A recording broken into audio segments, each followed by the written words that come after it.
Saya menyalami Anda semuanya yang mendengarkan lewat jaringan Dian Mandiri dimanapun Anda berada, mulai dari Mentawai sampai Papua. Saya juga mau menyalami saudara-saudara yang mendengarkan atau langsung melihat live streaming ini.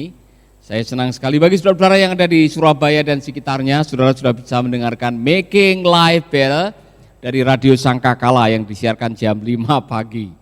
Dan saya berdoa agar Making Life Better menjadi berkat bagi Anda semuanya. Saudara-saudara,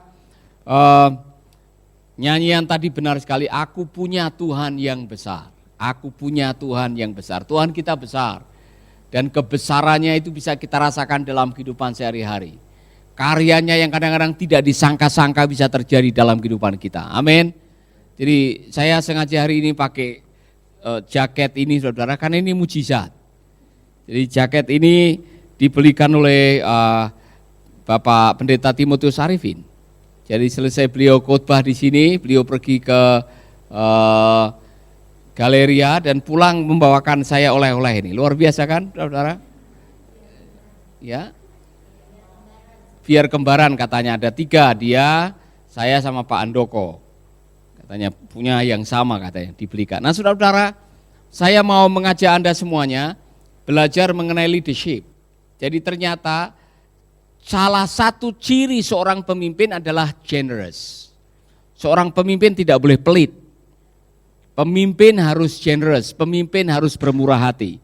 Dan saya menemukan buku ini, saya beli di Jakarta atau di Airport Bali. Ini buku bagus, masih baru saudara-saudara. Judulnya The Greats on Leadership. Ini belajar kepemimpinan dari pemimpin-pemimpin besar zaman kuno dulu. Dan saya menemukan ada 3 hal yang menjadi tanda bahwa saudara adalah calon pemimpin yang baik. Saudara bisa mengenali apakah Anda punya jiwa kepemimpinan atau tidak kalau punya 3 ini. Ini hanya pendahuluan, nanti kita akan bahas secara keseluruhan buku ini. Tapi tolong dicek baik-baik saudara-saudara, kalau Anda suka melakukan go first, Anda berani babat alas, orang Jawa bilang. Yang lain-lain tidak berani melangkah, yang lain-lain tidak berani melakukan, yang lain-lain tidak berani mengambil keputusan dan Anda berani duluan, maka Anda punya jiwa seorang pemimpin. Ya kan? Luar biasa. Rasul Paulus, dia berani pergi melakukan perjalanan penginjilan ke daerah-daerah yang baru. Saudara-saudara, ketika Anda melihat perilaku Anda mulai zaman kecil sampai sekarang dan Anda berani melakukan sesuatu duluan, saya anggap Anda punya modal yang baik untuk memimpin. Amin. Coba cek perjalanan hidup saudara punya atau tidak. Ternyata saya punya. Dengan modal gitar, saya bisa berani memulai grup dangdut di kampung saya, saudara. Setelah saya melihat kok saya berani sekali dengan modal 3 kunci D, A sama G, semua lagu dangdut jatuh di kunci itu, saudara. Saya berani melakukan itu, saya berani membuat terobosan-terobosan dalam hidup dan diikuti oleh teman-teman saya, ya kan? Saudara-saudara luar biasa. Yang kedua, trait yang kedua, perilaku yang kedua yang menandakan bahwa Anda punya jiwa seorang pemimpin adalah create hope. Seorang pemimpin adalah seorang yang bisa menciptakan harapan. Marilah kamu semua datang kepadaku, aku akan memberikan kelegaan kepadamu. Itu Yesus memberikan harapan. Akulah jalan, kebenaran dan hidup. Kalau kamu minum air yang aku berikan kepadamu, kamu tidak akan haus lagi. Seorang pemimpin adalah seorang yang bisa menciptakan harapan. Create hope. Kalau saudara justru menciptakan ketakutan, menciptakan keraguan, baru dikasih tugas, belum apa-apa, nanti kalau saya mati di tengah jalan bagaimana Pak? Nanti kalau saya mendapatkan perlawanan bagaimana? Nanti kalau orang tidak suka dengan saya bagaimana? Kalau baru disuruh, belum sampai di tempat, belum melakukan apa-apa, pikirannya hanya negatif dan rasa takut. Pengikut saudara juga akan takut. Jadi seorang pemimpin harus punya create hope. Yang Ketiga, ini contoh, memberdayakan orang. Kalau saudara punya kerinduan untuk menolong orang maju, ini tanda yang bagus, saudara. Tapi kalau saudara selalu menekan orang, memperalat orang, saudara tidak berani memberdayakan orang-orang yang ada di bawah saudara, saudara bukan seorang pemimpin, saudara adalah seorang bos. Itu bedanya di situ. Nah, saudara, saya tidak membahas itu sekarang, tapi ini buku menarik sekali karena ada pelajaran-pelajaran yang saya tidak temukan dalam buku-buku kepemimpinan yang lain. Contohnya, ada 5 character traits of effective leaders. Anda bisa menjadi efektif atau tidak menjadi seorang pemimpin dilihat dari 5 ini. Ada enggak? Courage, integrity, resilience, generosity, concern. Apa itu? Berani mengambil risiko, berani memulai. Amin, Pak Samuel. Berani mengambil risiko, apapun juga. Seorang pemimpin harus berani mengambil risiko. Integrity, kejujuran, ketulusan, resilience, tahan banting. Seorang pemimpin harus tahan banting. Semua bilang tahan banting. Yang keempat, murah hati. Yang kelima, kehangatan dalam hubungan. Orang yang kaku dalam hubungan tidak bakalan bisa menjadi seorang pemimpin yang baik.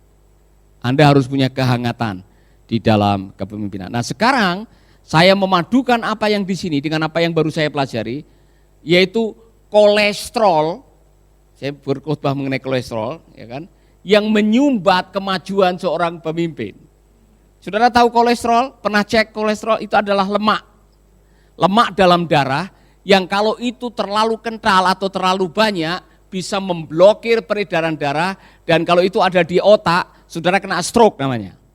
Ya kan? Dan kalau sudah kena stroke, waduh, saudara akan menghadapi kesulitan dalam hidup ini, bisa lumpuh, bisa mati. Dan apa yang diajarkan oleh Pak Rick Warren adalah sebuah pelajaran yang saya pikir kita semua layak untuk mendengarkan, yang namanya spiritual kolesterol. Kolesterol rohani yang bisa menghambat saudara maju dalam pekerjaan Tuhan, maju dalam usaha, maju dalam karir, maju dalam bidang apapun juga. 5 hal ini harus Anda waspadai kalau itu ada. Nomor 1, rasa kecewa. Saudara, ketika Anda memiliki rasa kecewa, apa yang terjadi? Kecewa tambah kecewa tambah kecewa sama dengan putus asa. Hati yang kecewa itu bisa melumpuhkan tulang. Hati yang kecewa bisa meremukkan tulang. Dan saya mau mengatakan dalam hidup ini, Anda harus punya skill untuk bisa mengelola emosi Anda supaya bisa menghadapi rasa kecewa. Dalam kepemimpinan, tidak semua yang Anda inginkan, tidak semua yang Anda targetkan, tidak semua yang sudah Anda perbincangkan akan terlaksana. Udah disepakati, udah deal, udah tanda tangan, di lapangan berbeda, itu bisa terjadi. Iya kan?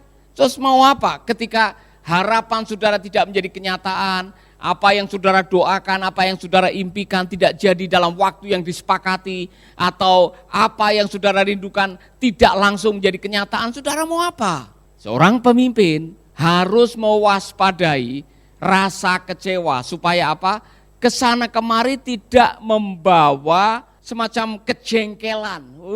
Kalau saya tahu saya begitu, saya tidak akan pernah gunakan orang itu, aku tidak pernah saya membuat kesepakatan dengan orang itu. Saudara-saudara, santai saja. Segala perkara Tuhan turut bekerja sama untuk mendatangkan kebaikan. Amin. Haleluya. Saudara yang mengembalakan sidang, tidak semua yang ketawa di depan Anda itu dengan senyum dan mengatakan, Pak, saya diberkati, di rumah melakukan yang sama, tidak semuanya. Saudara akan diperhadapkan dengan orang-orang yang berubah motivasi, ya kan? Awalnya bagus, tiba-tiba dia berubah seperti Yudas barangkali. Saudara mungkin akan bertemu dengan orang yang memang dari sononya rese, ya kan? Jadi pindah gereja, pindah, dan waktu pindah bawa kopernya masing-masing. Saudara yang mengembalakan saudara tahu, 100 jemaat, 100 harapan. Yang mengembalakan tahu ya, waspadai ini. Jangan sampai gara-gara tidak ingin mengecewakan orang, kemudian Anda sendiri sibuk berusaha memenuhi harapan mereka sampai Anda lupa mengurus harapanmu pada Tuhan. Saya belajar dalam kepemimpinan, saudara. Akan terjadi orang-orang yang mungkin harapannya tidak terpenuhi. Dan pada waktu harapan tidak terpenuhi, orang bisa berubah 180 derajat dalam hidup ini. Ya kan? Yudas, itu paling bagus. Atau mungkin orang-orang lain. Kita semua pernah, ya kan? Karena orang berhubungan dengan Anda itu punya harapan. Saya berhubungan dengan Pak Roni juga punya harapan. Nah, kalau apa yang saya harapkan tidak menjadi kenyataan, saya harus mengelola harapan. Karena tidak semua orang bisa memenuhi harapan kita. Kemarin saya diajari oleh istri saya membaca sebuah komen atau post dari Pak Mari Newman yang mengatakan, jangan mengharapkan memberikan apa yang tidak dia punya. Ya, ini bagus sekali saudara. Saya disegarkan juga, saya diingatkan untuk mengelola supaya kita tidak kecewa. Jangan mengharapkan dari orang sesuatu yang dia tidak punya. Lah kalau saya mengharapkan Pak Roni kasih sapi kepada saya, anjing aja enggak punya. Misalkan, mohon maaf nih, dia enggak punya. Kalau saya terus berharap, Pak, tolong jangan lupa nanti kalau sapinya beranak kasih saya ya Pak ya. Saya akan kecewa. Saya pikir sama dengan saya, kalau saudara tidak bisa seperti mengelola hati saudara, saudara juga akan kecewa dengan saya. Karena kalau saudara mengharapkan saya memberikan apa yang saya tidak mampu memberikan, saudara juga akan kecewa. Jadi penyelesaiannya dalam kepemimpinan adalah memanage harapan saudara. Jadi seorang pemimpin harus punya skill mengelola harapan. Karena tidak semua harapan akan jadi kenyataan. Apa jadinya kalau saudara selalu mengeset standar? Pokoknya ini harapan saya, ini goal kita, ini apa yang kita sepakati. Di lapangan ternyata tidak terjadi, mau apa? Kalau saudara selalu berada di standar yang tinggi dan tidak fleksibel dalam menghadapi keadaan, Anda akan stres. Anda akan marah dengan siapapun juga. Iya kan?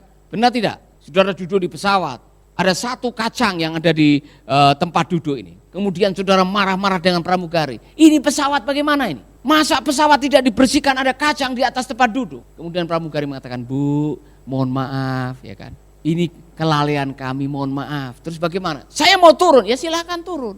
Karena gara-gara kacang satu yang ada di atas tempat duduk, kemudian saudara turun, dibatalkan, rugi.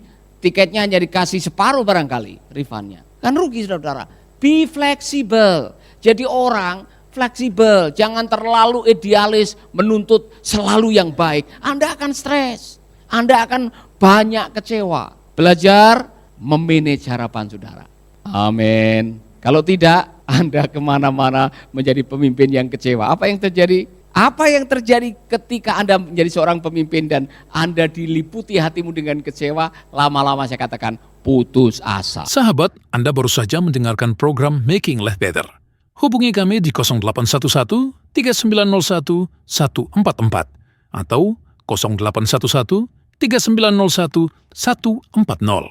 Mari dukung pelayanan Making Life Better melalui rekening BCA 66 900 30525. Sekali lagi, 66 900 30525. Atas nama Paulus Wiratno. Terima kasih, Tuhan Yesus memberkati. Making life better, bikin hidup lebih baik.